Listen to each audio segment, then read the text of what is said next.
Think about this for a second. For 1,000 years, Vietnam has lived in the massive shadow of China. But today? Well, today it's pulling off one of the most brilliant and subtle strategic pivots you'll see anywhere in the world. So let's get into it. Let's talk about how Vietnam is quietly flipping away from China pretty much right under its nose. So here's the big question, right?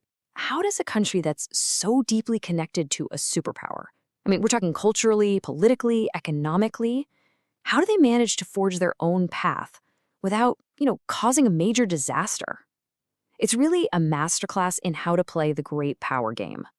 And to really get a handle on Vietnam's modern strategy, you've got to look back, way back. This relationship with China, it's not just about what happened last year or last decade. It's this incredibly deep, complex story that's all about what you could call the paradox of being so close to a giant.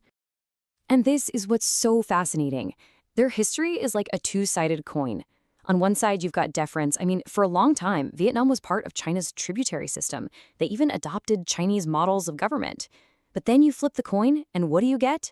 A fierce, stubborn resistance. They fought for their independence all the way back in 939 AD and have been defending their sovereignty ever since. That duality, that push and pull, it's the key to understanding everything about Vietnam today. So what this all boils down to is this really unique mix of being pragmatic but also totally defiant. Vietnamese leaders have always been smart enough to respect China's sheer power, for sure, but never ever at the expense of their own independence. And that's a mindset that's been hammered into them over centuries of living right next door to a giant.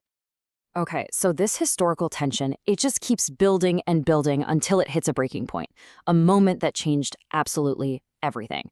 See, in the 20th century, you'd think they'd have a new bond, right? Shared communist ideology. But in 1979, that whole idea of socialist brotherhood just shattered. I mean, completely.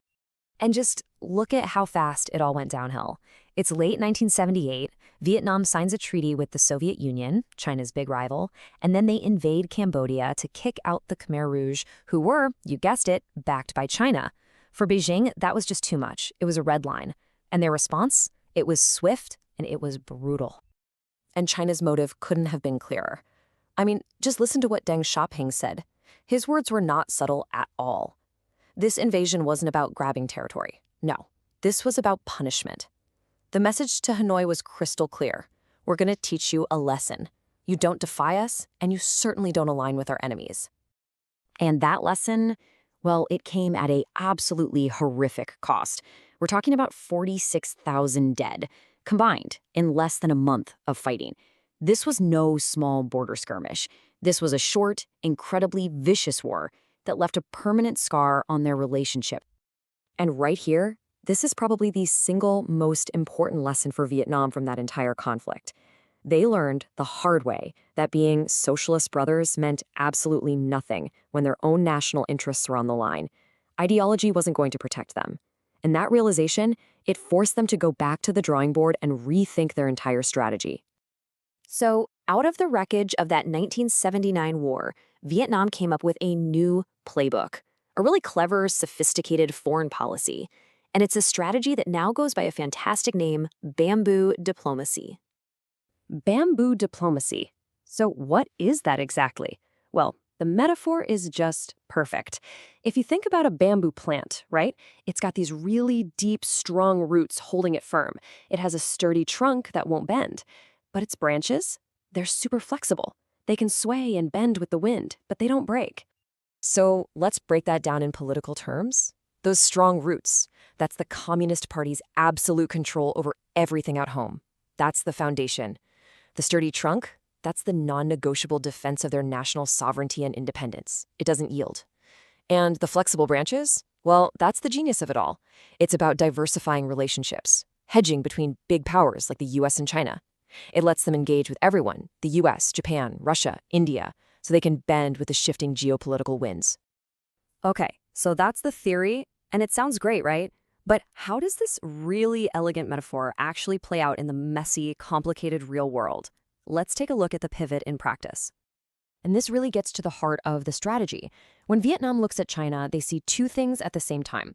They call China a đối tác, an object of cooperation when it comes to things like trade and party-to-party ties. But they also see a đối tượng, an object of struggle, especially over those sovereignty disputes in the sea. And at the same time, who's become a crucial partner? The US. Their former enemy is now a kind of security ballast, a key counterweight to China's power, and a huge partner for their economic future. But, and this is a really important but, all this flexibility has very firm limits. Vietnam's official defense policy lays it all out in what they call the 4 no's. Basically, no military alliances, no siding with one country against another, no foreign military bases on their soil, and no using force in international relations. This makes sure that while those branches can bend, that trunk, their independence, stays strong and straight. They'll cooperate with you for sure, but they will never become your pawn. And you know, there is one place where this whole high-stakes balancing act is put to the test literally every single day, and that's in the turbulent waters of the South China Sea. Now, the pressure from China in the South China Sea, it's not new, but boy, has it escalated. You can trace this pattern of pressure for decades. China seized the Paracel Islands way back in 1974.